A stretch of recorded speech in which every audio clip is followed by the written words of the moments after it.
Hi everyone. Okay, today is actually a public holiday here in Singapore. It's actually the National Day, which is probably the equivalent of the American Independence Day. Yeah, so it's National Day here on the 9th of August. So I'm taking a walk here because now there are no more fireworks, nothing. Fireworks are not in this area, but it's actually behind my home somewhere. But even then, it's really quiet this year. I'm just wondering why. As you all know, last weekend was actually the beginning of the Hungry Ghost Festival. So I've been making a bit of videos which are kind of like maybe going to creep up some people. I still think that there's a point to making it all. So I was thinking because actually while I'm just walking off the dinner or the late meal, whatever.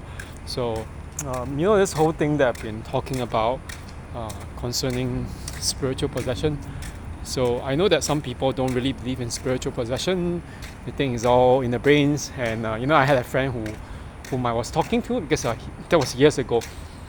He's an atheist, so he doesn't believe in anything spiritual. He thinks everything can be explained away via science. But of course, the whole thing is this: not everything can be explained by science. Science hasn't found the answers to everything, and science is just a way of explaining things and trying to rationalize, give a reason to everything. So I'm not saying that science is useless. It's just that science has not discovered all the answers.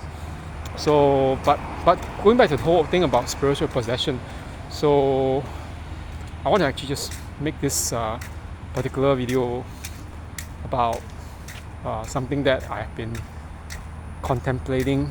Over the years I've been thinking about it, and I just kind of realized this, especially after that silly incident a few days ago. Like, was it today or yesterday with that silly?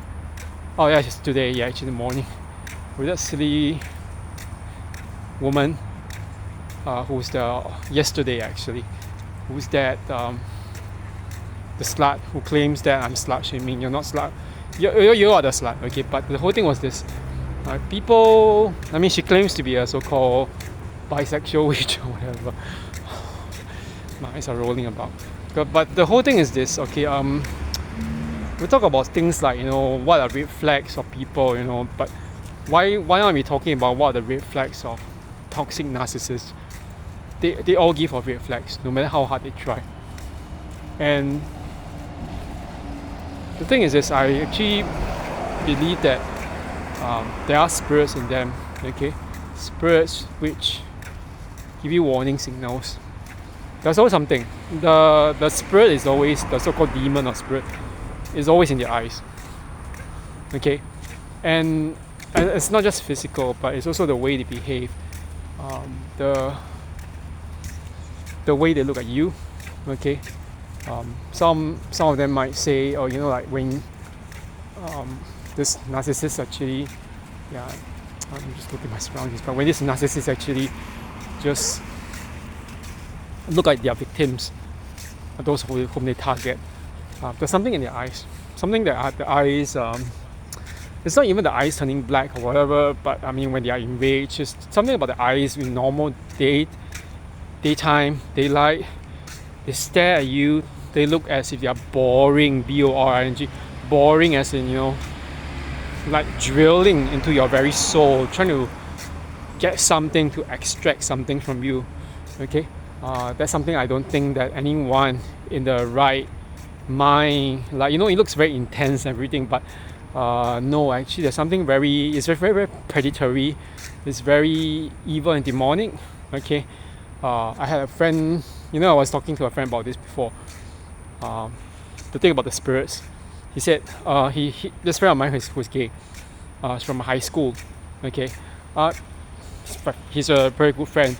So and he told me that he told me this thing about his experience, him being a gay man. Okay, in his 20s and everything. He told me that, he said, Kevin, do you know that I didn't tell you this? He said when he was in his 20s, he was working for many gay charities.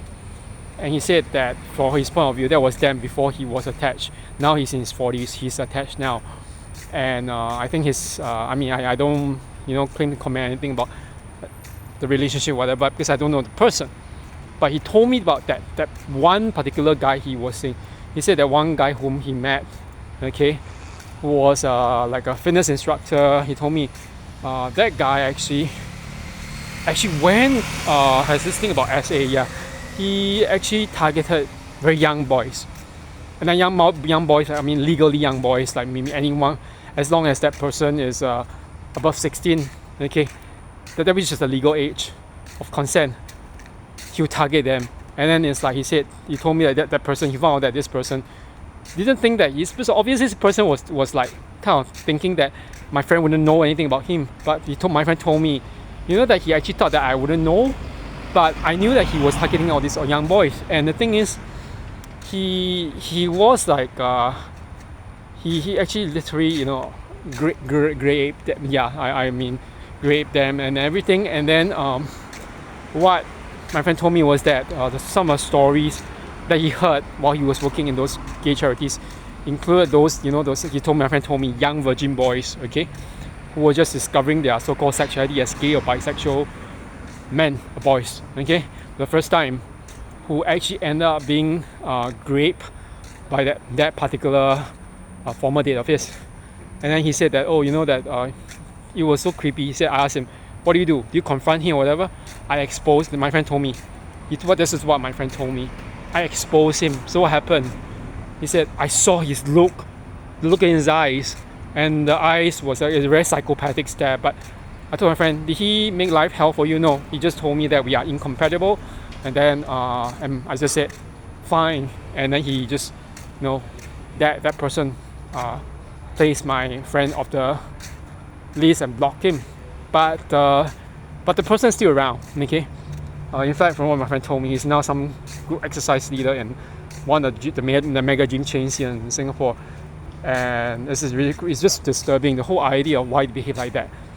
But the thing is this, I'm bringing out, not just regardless of whoever we have met who are the narcissists, like whether we are the male or female, when we have met the narcissist always seems to be particularly demonically possessed. Okay, so this question has been popping up. Like, I've been thinking about it because I've been making the videos talking about possessed love and everything.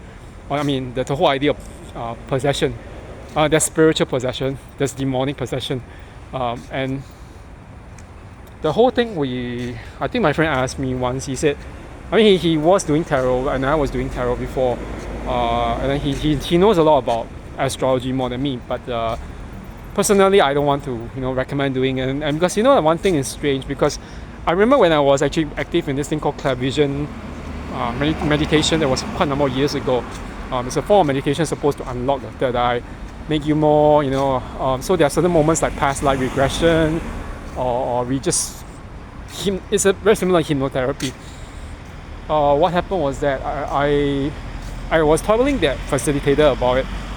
The facilitator is not like religious, she's not like a Christian or anything, but she told me, because she knew that there are people in the clairvision meditation who are also Christians, who are Catholics, and they said that it's not like it doesn't conflict with religious values or everything.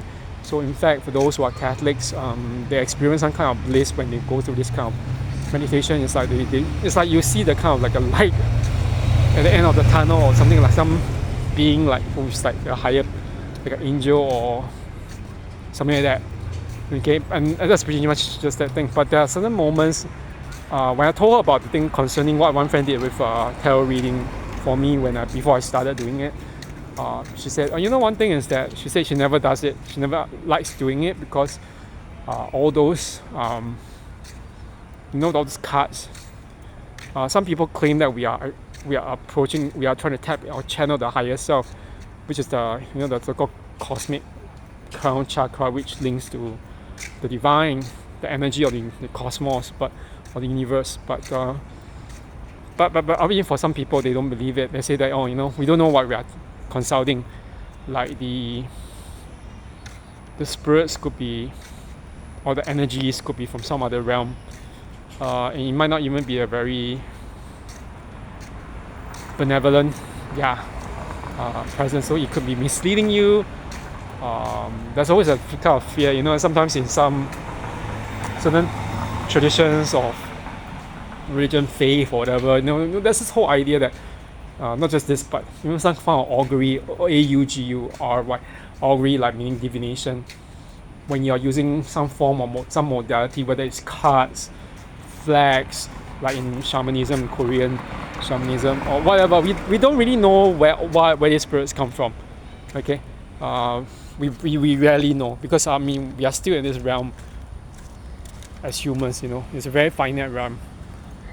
We don't have a very, I don't believe that people of us, like we say the third eye, whatever, but we're not God. Okay, we're not God, all these retinue of angels. You have to be careful. So, and the thing is this: how does all these kind of doorways, how do they open? Like a lot of people. I think that this was something mentioned by some Catholic exorcist. Okay, I think it's Father Peter Lambert? No, Father Lampert. Yeah, Lampert, but I can't remember his first name. But Vince Lampert. Yeah. One of the things that he said was that other than sin, okay, which is some conscious act of rebellion against God, to do some things like prostitution, a lot of random sex, okay, and there are many other things, like for example, trauma. Someone who has been acid when she was younger, or when she was later on married, and then her husband acid her, as in, yeah. So the whole thing is, all this trauma can actually open a doorway. I mean, it's not the only means, but it does. So we have to really watch out. I know it sounds crazy, but I heard of it before, and even in Orthodox circles, we talk a lot about this. We say, there's a whole thing about, don't do tarot, don't do all this, all this spiritualist activities, whatever. I can't pretend to judge and say, I don't do it anymore, and I don't want to do it, because I know that it's something that is very uncertain for me, and I feel very unsafe trying to put my hands in my future, or my whole sense of trust in something else, okay, that I don't know, okay. But that said, it's just like, okay, I'm just trying to rest after that I've taken a walk. There's this whole thing about spiritual possession. That, okay, I know that, but not all my audience is Christian, so I'm not preaching or anything. Okay, so if you don't want to believe in what I say, you want to disagree, or you just think that I'm crazy, it's fine. The thing is this, that in traditions, like we talk about, okay, I've talked about sex and trauma. A lot of illicit sex, okay, like sexual sin and everything. Not just even sexual sin, but any kind of sin, anything that's like a conscious act of rebellion against God and whatever, against the divine order. It can kind of open a doorway to demons. And that whole thing was this, that in the Bible, there's this character of Mary Magdalene, okay. There's also, like, she's very often confused with the woman who was actually being caught for adultery, who was supposed to be stoned, but whom Jesus saved from stoning, okay.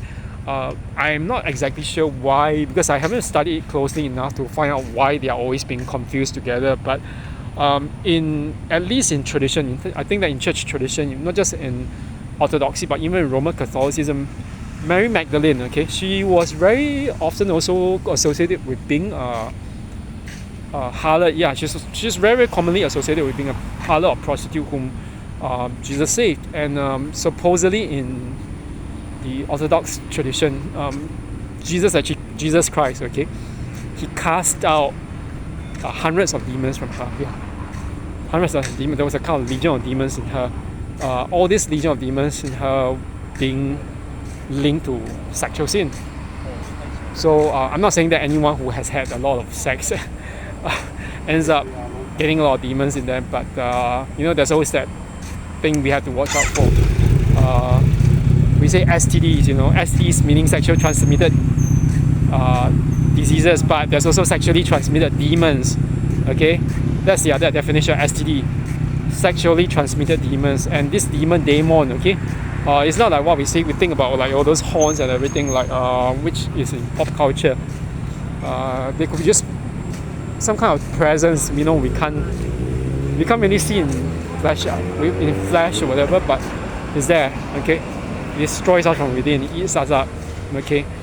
So the question I just want to bring back the whole idea of narcissism, narcissists, the abuse they visit on us. Yeah, so what kind of spirits are the ones that actually possess the narcissist? There are quite a few. I mean, I'm not pretending I know everything. I'm just putting forth my whole conjecture and like things based on my experience and what I get kind of realize. So for example, the whole thing, I mean, this is especially with regards to the somatic narcissist, the ones who actually uses his or her body and looks, to get that kind of supply. I mean, in Christian circles, they call it the Jezebel spirit. Like Jezebel in the Bible being the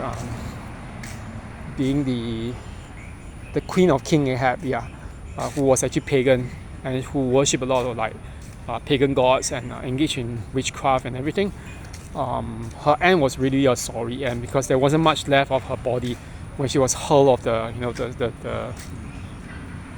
balcony or the rooftop, and then her body was being hurled around and eaten by dogs and everything. There was only like maybe a few bones and maybe the skull left. It's a very grotesque kind of end.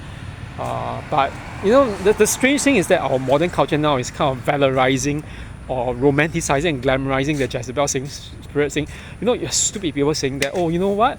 Don't slut shame. It's okay to be a slut. They celebrate being a slut. It's so ridiculous because you know why? The Jezebel spirit is not something to play with. I know I'm not saying that there's a name called the Jezebel spirit, but this particular spirit is the sexual spirit. Okay? Some people call it the Jezebel spirit. I don't call it the Jezebel spirit because I don't think there's a real name per se. But if giving a real name to it makes it easier for you to identify it, go ahead. But it's not exactly that name. But that particular spirit is a sexual spirit. It thrives on sex. Okay, it's something like in the Middle Ages. You hear all this music. In the Middle Ages we have like succubus spirits, like spirits or demons who appear as women. They lay with men, okay, human men. They collect their seed, okay, and then later on you have also like incubus spirits, which is the opposite, the male one. They appear as a male. They impregnate or have sex with human women. But the thing is this, in the Middle Ages, there's this belief that the incubus and the succubus, they can change from one to the other. So basically, it's a very amorphous spirit. So the succubus spirit first collects the male seed, okay, which is the semen, as the female, and then later on, she changes into the incubus, into the male demon or spirit, and has intercourse with the human woman, and using the seed that it has collected from the human male. So obviously the thing is, the belief in the Middle Ages is that although these children, who were born from the kind of like the succubus changing to an incubus or vice versa, whatever. Although it was like, although it's in very much of a sense a human children. The thing is, because the vessel, the carrier is like, all these are demonic spirits. The children are much more prone to demonic influence, and they're much more dangerous. They're going to fall into sin. They're more likely to get demon possessed, things like that. So that particular spirit is like a sexual spirit, and I believe that it actually pervades in narcissists, especially the somatic narcissists, because somatic narcissists are always cheating and everything. Yeah, there's a woman behind me who's smoking a lot. I don't want to just smell the smoke. But I don't really like smokers, but they do that. They have a whole bunch of this stink. I mean, just no offense, but it's just the way it is. I mean, I value my health, my lungs. So, but that's the first thing. The demonic spirit is the sexual one. Okay. I think the second kind of spirit, I think we want to be able to sort of like detect in a narcissist. Okay, it's a spirit of divination. I'm not saying that anyone who does fortune telling is possessed by demons, but when we say the spirit of divination, okay, just let me explain a little bit what I mean. You know that the whole thing was that there were some points in the Bible. It's not just, I think, was it in the New Testament, in the book of Acts? Yeah, I think it's the book of Acts. There's this whole thing about, divination, fortune telling, or being able to, it's actually, we know that fortune telling is actually something that is being prohibited in the Old Testament, but that the claim was because it was actually linked to the old religions, that the pagan religions that were existing even before Judaism and even before Christianity. But that said, that in the New Testament things change a little bit. When it comes to for example, the book of Acts, there was Peter and Paul, the apostles. They were going around, preaching the gospel, everything. Again, most of you might understand it or might disagree, but it's fine. They claim that there was there's a story about this girl who had the spirit of divination. So, what do you mean by the spirit of divination? Spirit of divination means the spirit of fortune telling. Actually, there was a spirit that actually led her to prophesy, to foretell the future. Okay, she was possessed by it. Okay, and what was the problem? When she recognized the apostles Peter and Paul, she fell down before them and she said, "Oh, you are the." She tried to actually sort of like not expose them, but to say, "Oh, you are the apostles of the living Christ, Jesus. Spare me." That spirit of divination left her. Okay, so she was being exercised as in the spirit driven on her literally. Okay, why do I say that narcissists have this spirit of divination? Do you realize that? Okay, I don't know whether anyone has had that experience, but I don't really know. But some people would claim this. I heard this a lot from people. So why is it that particular narcissist in my life, whoever, like whether it's male or female, why is it that he or she seems to know exactly what I'm doing?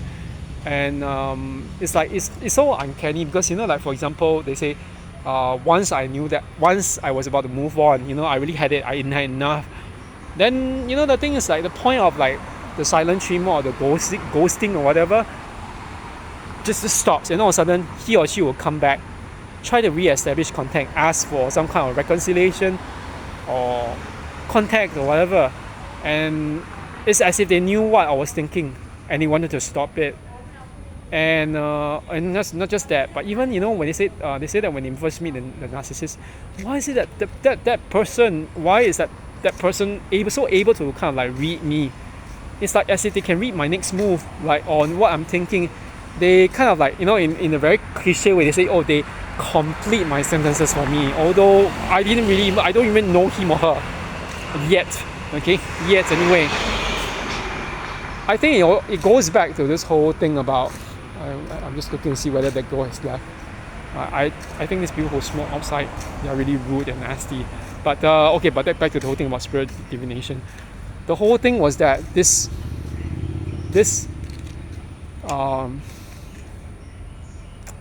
the whole thing with this thing, it reminds me of my experience with some so-called alleged psychics or fortune tellers. I think a lot of them don't really know. I really believe it. Okay, even my friend, who's not a Christian, who's one of my friends who recommended me to the clairvision meditation, he said this.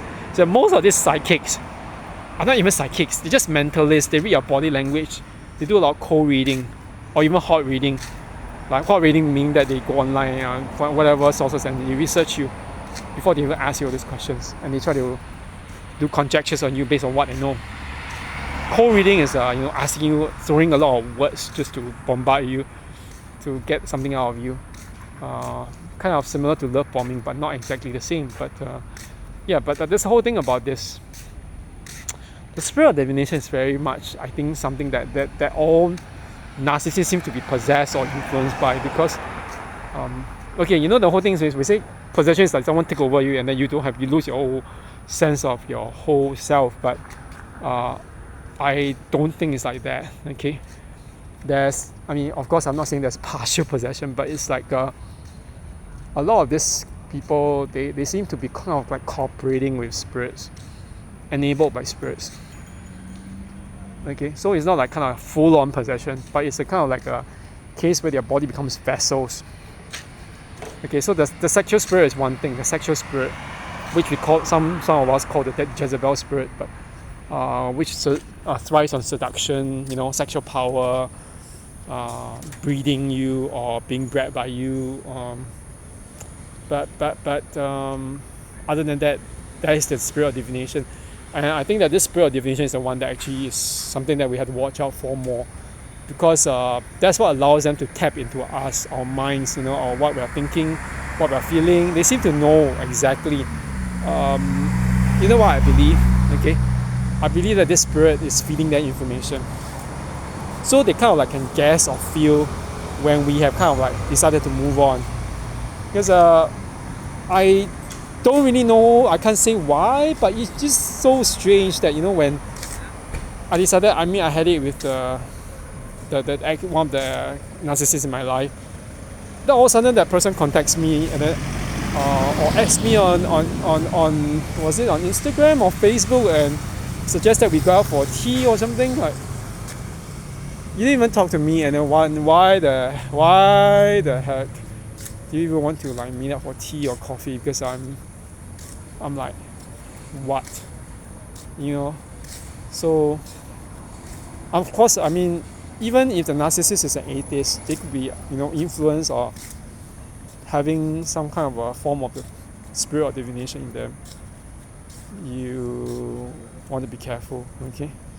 And okay, when I say spirit, I don't mean spirit as in a demon alone. Okay, spirit, the thing with this, in psychology, the term psyche, from which psychology came. Psyche actually means a soul or a mind. So